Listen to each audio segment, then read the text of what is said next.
Guys, welcome to my channel. তো সবাইকে জানাই হ্যাপি হোলি আমার তরফ থেকে।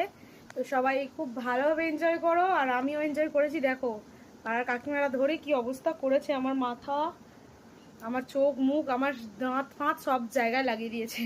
তো চলো সবাই ভালোভাবে এনজয় করো। Tata, bye bye.